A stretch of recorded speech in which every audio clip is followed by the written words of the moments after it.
Hey guys, it's Chloe, and today I am here with my 2014 wrap-up.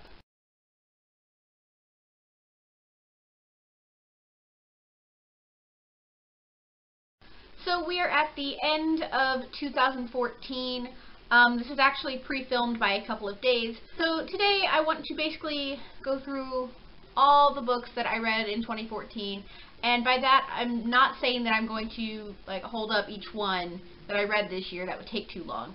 I'm doing something similar to what Kat from Katie-tastic did at the end of 2013, where she took pictures of all the books she read, and she did this she showed all the pictures in the beginning of the video. That's what I'm going to do now. Now, most of the books that you're going to see are ones that I own. Others are ones that I had to get off the internet because I either A, don't own them, B, owned them and then didn't like it and got rid of it, or C, read it from the library. So, without further ado, here is my 2014 wrap-up.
Also going to tell you guys about the books that I read in December. I read 6 books as of today, which is the 28th.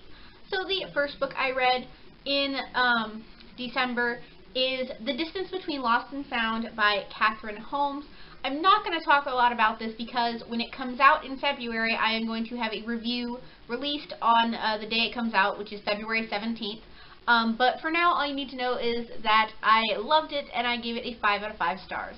The next book I read in December is The Funny Thing Is by Ellen DeGeneres, and I read this for Christmas Booktubeathon, so I will link that wrap-up down below if you want to know my thoughts on it. And I gave this a 4 out of 5 stars. The next book I read in December is a reread, and it is Forgive My Fins by Tara Lynn Childs. I read this back in May, so I will link my May wrap-up down below if you want to hear my main thoughts on it. But I loved this book the first time I read it. I loved it the second time I read it, and I believe I gave it a 5 out of 5 stars. The next book I read is Fins Are Forever, also by Tara Lynn Childs, the second book in the Fins trilogy. I read this for Christmas Booktubeathon as well, and I loved this one. Not as much as the first one, but I still loved it, and I gave it a 4 out of 5 stars. So if you want to hear my thoughts on this one, I will direct you to the Christmas Booktubeathon wrap-up so you can hear my thoughts on it. The next book I read in December is also a reread, and it is Harry Potter and the Half-Blood Prince by J.K. Rowling. You guys know my thoughts on Harry Potter. 5 out of 5 stars. I'm pretty sure either this one or Prisoner of Azkaban is my favorite book in the series. And the last book I read is Just for Fins by Tara Lynn Childs, the third and final book in the Fins trilogy. And this book was so good. It was a great ending. I wish it had gone into a little bit more detail about what happens after, or I wish there was a completely other book to that, but it's okay. It was still a really good ending to this trilogy, and I gave it a 5 out of 5 stars.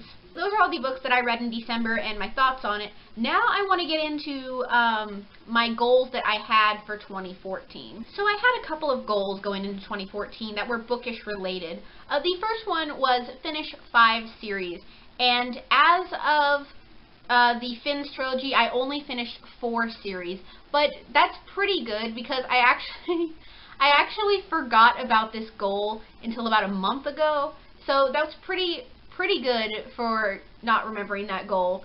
4 out of 5 series completed, so I'll give that one. I'll give myself that one. Now, the second goal I had at the beginning of the year, I was really, really happy that I got done early, which was reach 250 subscribers. I'm pretty sure that at the beginning of the year, I was around like 180, 190, maybe 200. But by February, I had already reached 250 subscribers, and that was just amazing. And I don't even know what to say. So then I changed my goal to reach 350 subscribers. And I think I did that around April, May, maybe June. So to reach 350 subscribers when I started at the beginning of the year at like 180, 190 is just incredible. I don't even know what to say again. So again, I bumped the goal to 450 subscribers. And guys, I came so close to 450 subscribers, but I'm not even mad. I have 441 subscribers, and just to think that all you guys like my videos enough to subscribe is just, it's incredible. I can't even say anything. I don't even know what to say. Just thank you guys so much for subscribing and liking my videos and watching my videos. It means so much to me.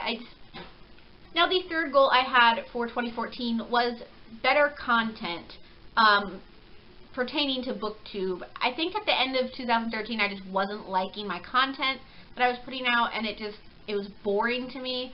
So I think I fixed that a little bit in 2014. I like what I put out now. I'm enjoying it right now. I think I had a little bit of a slump of what to do back in like October, November, but everything is a-okay now. Now, at the beginning of 2014, I planned to complete the 100 book challenge, but 3 months into the year, I couldn't do it. I decided to change my goal from 100 to 55, and actually, I think on Goodreads it was like 60 books. I don't remember. Here, I ended up reading, if I'm right, I'm not completely sure, around 68 to 69 books, which is pretty good.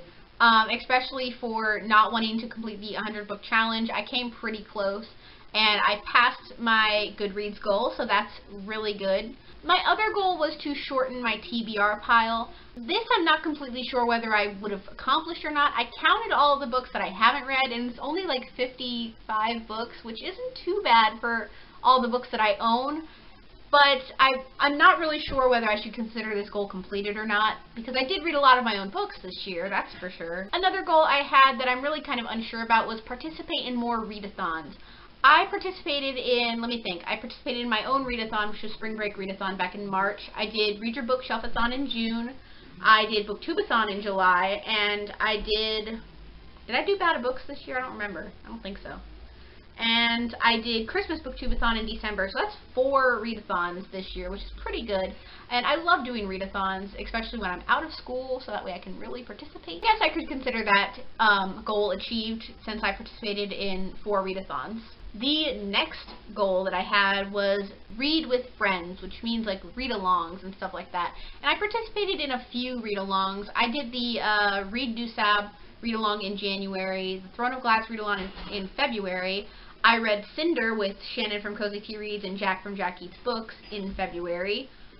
And I did some buddy reading at the end of the year. I think I did like 1 buddy read at the end of the year.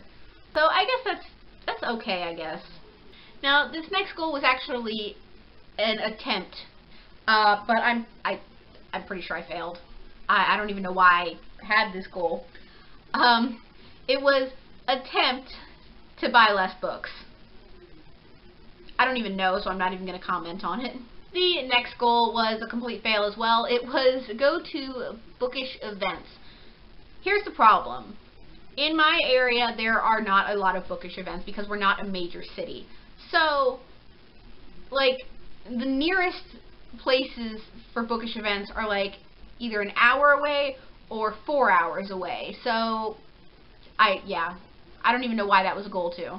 Another goal was to read more manga/graphic novels. I think I did okay on this, especially since I'm somebody who doesn't read a lot of graphic novels or mangas. I did read, I don't know if you can see them, I read these 3 graphic novels, and that's pretty much it. Maybe I did read another graphic novel. I'm not completely sure. So now I want to talk about my bookish goals for 2015. Not only bookish goals, but I have a couple of writing goals as well. Yeah, oh my god.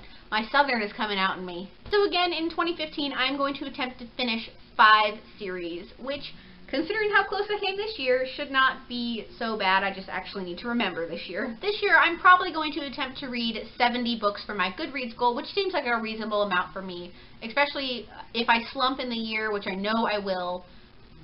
At least I can, I'll have a chance to bounce back, considering I read about 70 books this year. Now, my subscriber goal, since I'm so close, I'm going to have my subscriber goal for the first one for the year be reach 500 subscribers, which I think is going to be a great milestone. It's just, I can't wait to get to 500 subscribers. Now, I'm going to have another goal be do more read-alongs, which there's an exciting announcement about read-alongs coming up in a couple of days, actually. There's a video I will be releasing about that, so look forward to that. I'm really excited about it. Those are really all the bookish goals I can think of. Now, my writing goals, I have daily goals for writing, which is write 500 words a day. So that's always going to go on for me. I also want to try and finish my novel this year. I am about halfway, maybe 3/4 of the way done with my novel. It's a contemporary romance, and it's young adult as well. So I really want to finish it. I've written the ending, and I've written actually most of the story. There's a big chunk that I still need to finish, and I need to go back and revise and edit. The point is, I want to finish my novel this year. Another thing is, I actually got an idea for another novel. I've started this novel before, but I never really got into it, but I got more ideas for it, which is a mermaid novel, a YA mermaid novel. I want to start, or rather continue that and build on that idea. So I'm really, really excited. Being not a professional writer, but being a writer, it's just these little goals that you want to finish, and then you have the big goal of actually completing your novel. That's what I want to do. And the last thing I want to talk about, for those of you who participated in Spring Break Readathon, this past year. It is a readathon that I created and I hosted alongside Danny, the Insatiable Bookie. I want to let you guys know it will be coming back in 2015, except the name has been changed. I want to be able to do it other times during the year besides spring break, so it has been renamed to Readorama, and we are going to be doing a session. The first session we'll be doing is in March, during spring break for me. So be on the lookout for that. There will be more announcements. But this year, besides the name change, I also have 2 other people joining Danny and I to host. There will be more announcements on that later, but I'm really, really excited for this readathon. I'll be making a Twitter page for it, and it's just going to be so much fun. And we didn't have a lot of people participate this past year, which is perfectly fine, because it was small, just starting out. But this year, I'm hoping to have more people interested in it, and I'm super, super excited. So guys, that is pretty much it for this video today. I hope you enjoyed it. Be on the lookout in the next couple of days for that really exciting 2015 announcement that I wanted to talk about. If you follow me on Twitter or Instagram, you might already know about it, but really exciting. I'll be announcing it in a few days, and that is pretty much it for this video today. As always, if you liked the video, press the like button. If you haven't already, click that subscribe button. My name is Chloe, and I will see you guys in my next video. Happy 2015! Bye!